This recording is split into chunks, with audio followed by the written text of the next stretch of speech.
Item 5C, consideration of a proposed resolution designating an underground utility district for the conversion of aerial to underground utilities in an area generally located along Hollis Street from Powell Street to 230 feet south of 53rd Street and along 53rd Street west of Hollis Street in the city of Emeryville. Mr. Van Dyke.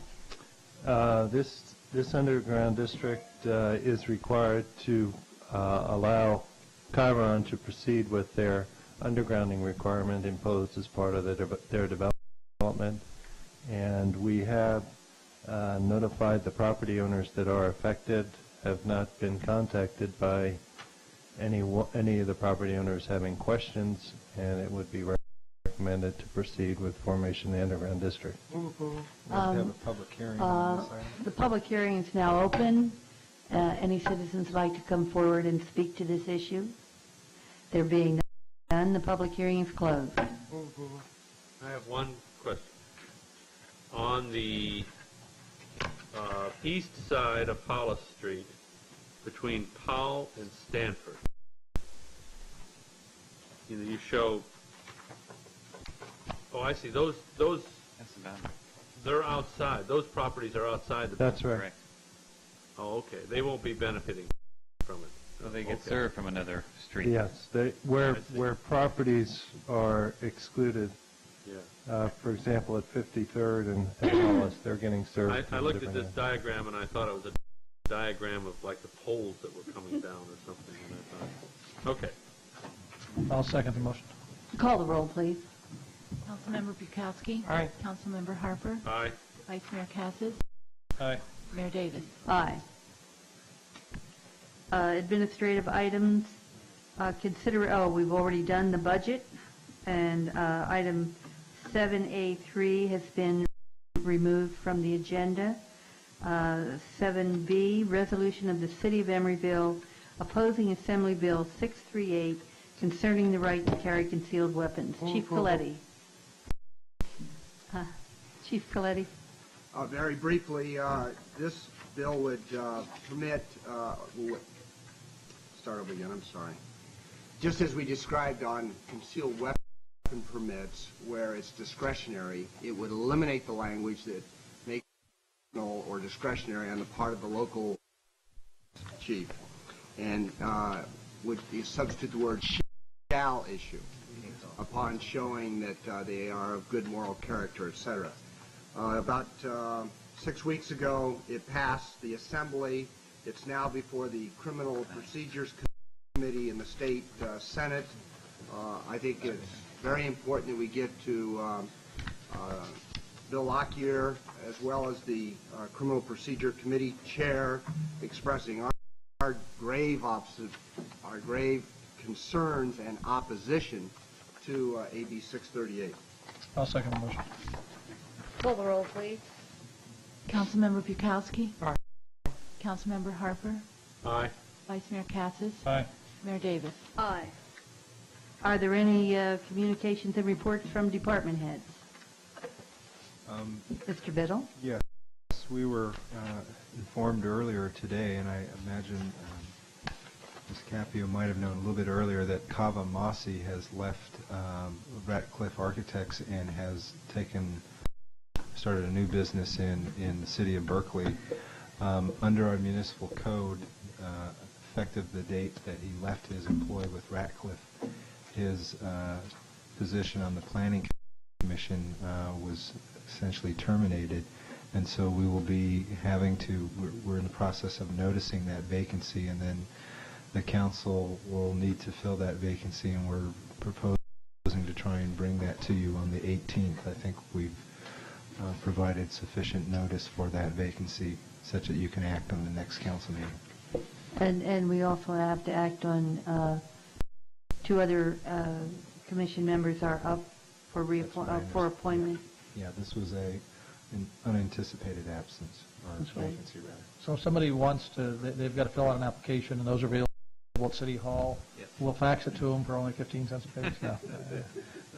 That Probably sounds no good. charge for that. Thank you, Mr. Biddle. Any other department heads?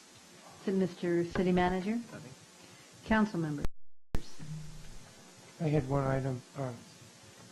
I noticed on the Berkeley agenda that they have a section there which is letters to council, and it looked like it's a good idea. So if a citizen writes a letter to the council, it's listed on the agenda, and just a brief line about what it's about. And I thought that might be a good procedure for us to consider.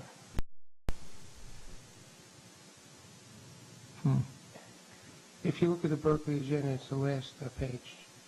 What is the intent? I mean, you do get copies. Normally what I think Susan does is when a copy comes in to the city clerk, they give it to all council members. And if there's an intent, we would have to go back and change our rules of procedures of how we put the agenda together, but we can do that if you wish. It's just acknowledging the letter on the agenda. It's not for any other reason. I think it's more to indicate to the person record of having received it. Yeah.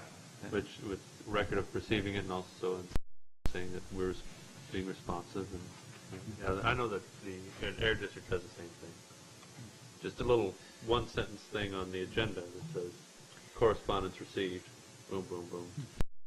You know, the thing is, there's so much that could fit that category. I mean, I could see you having a pretty lengthy section. I just assume that we all, I tend to bring up those things under communications, especially if it's something that needs to get agendized for a later meeting, as opposed to sticking it on this agenda as having received a letter. I mean, when I receive those kind of communications, either phone or letter, that I feel need to be brought forward, I tend to bring them here. So I don't know. I think it removes the issue of whether it was received or not. If it's on the agenda, the person knows that it's received, and if they wanted to come up to the microphone and say, I wrote a letter, it would be apparent that it was received. Yeah. These are just letters to the whole council, to the mayor. It wouldn't be letters just to you privately. Yeah. Could we put this item on the agenda? We will have to change the rules of procedure in the agenda, so that should come forward. We have a pretty full agenda on the 14th. Is it the 14th? 18th. Is it possible we could put that on the agenda for first week in July? I happen to think that's a pretty good idea, Ken. Unfortunately, we're not like Berkeley. We don't have lots of levels of staff. It'd be nice to have an evaluation of how much we know the city manager's office, the city clerk's office is stretched to the absolute limit. How much extra burden is this going to place on? And let us find out what criteria they use, and is it every letter that comes in, or do they have some kind of filtering device? Because I think that would be helpful. Okay.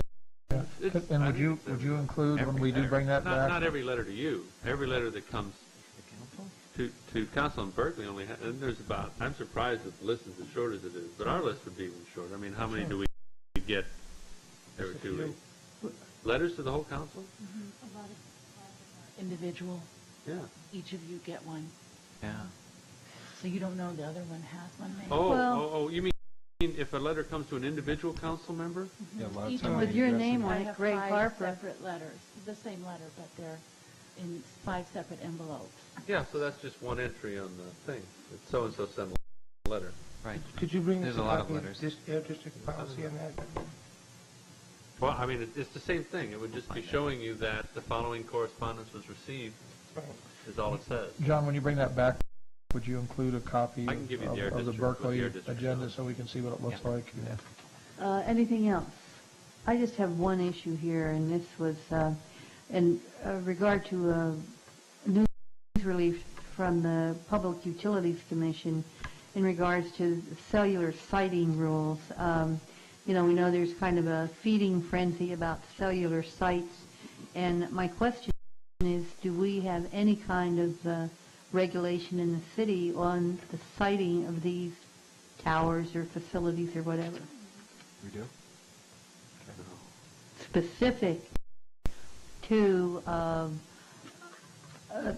what the Public Utilities Commission is talking about, cellular radio telephone facilities, non-cellular commercial mobile radio service facilities. That's becoming a big issue in the city of San Francisco. And if we don't have something on the books, we better start taking a look at it. Are you talking about regular regulating them or making sure that they look good? Is it everything? Because we have a use permit procedure for public utility installations in mixed-use zones, which is most of the city. So they're regulated, so they would fall under that category. There was a recent one. But would they fall under that category? I would think they would. I would think so. But Yeah. public utility? Let's get a report back on that, just so we don't have That's what I've been doing. little bulbs springing up all over. Anything else? I have nothing else. This meeting is adjourned.